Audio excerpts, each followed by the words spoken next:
welcome to my channel. Today I'm going to be answering some questions that you guys had, and hopefully this video will help you out.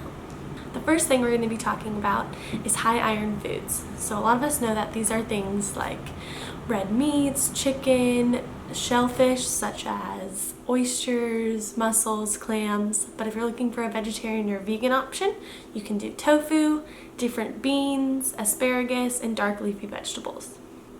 Now, if you're wanting to incorporate a lot of iron into your diet, you also might try an iron supplement. Now, when you take an iron supplement, you're going to want to cut it in half or split them up to a smaller dose, so that way you can see how your body adjusts, and make sure you start out small and work your way up. The next thing we're going to talk about is probiotics, and are they really necessary? I personally take a probiotic every single day to every other day, but that isn't necessarily the case for you.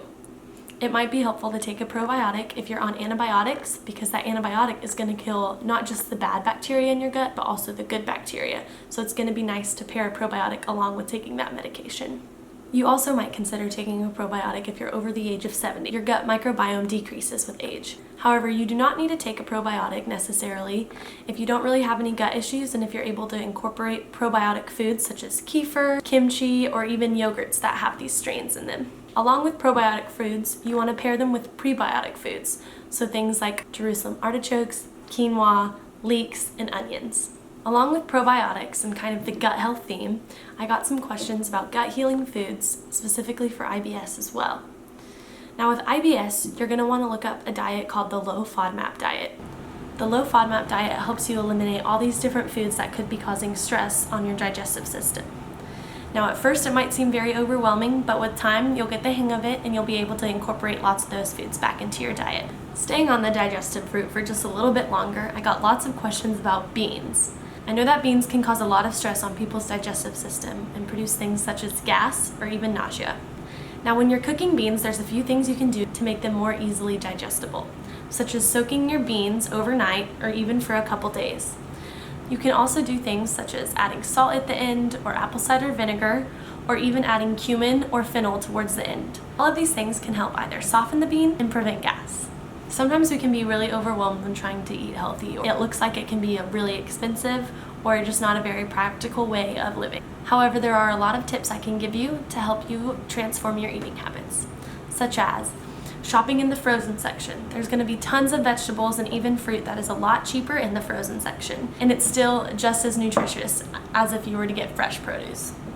You're also going to want to shop the perimeter more. Some of you may have heard this or may have had someone tell you this, but this is to avoid more processed foods that are in the center of the store and down the aisles. Another thing you can do is buy in bulk. While at first it might seem like it's not the most cost effective, you actually get a lot more for your dollar. I like to buy things such as grains or even pastas in the bulk section. Some of you even asked about easy recipes. My favorite easy recipe are anything that you can make on a sheet pan. So my go-to formula for this is you can grab one protein, whether that's tofu or chickpeas or chicken or beef or sausage, and you pair it with a veggie. I personally like to use green veggies, so maybe I'll use asparagus or broccoli, and I'll roast it in the oven with some sweet potato or golden potato or even yams. That way I'm getting a complex carb as well. And if you want to make it really fun, throw in some tomatoes because they make a fun little burst while they're in the oven. Now I know I might have some picky eaters out there, so there's a couple things that you might be able to try to help you expand your palate a little more. The first one is if you like foods like pizza or mac and cheese or chicken nuggets, try making them at home instead of buying them from the store or a fast food restaurant. This is going to help with quality ingredients that you know what's going in your body. Another thing you can do is try a new food with every meal. Don't just create a meal that's all foods you've never tried before, but maybe just pair it as a side. Just trying to incorporate more variety into your meals. I know navigating the health world can be really scary, but my goal is to help you answer all your questions and help you live a better life. I'll see you next time.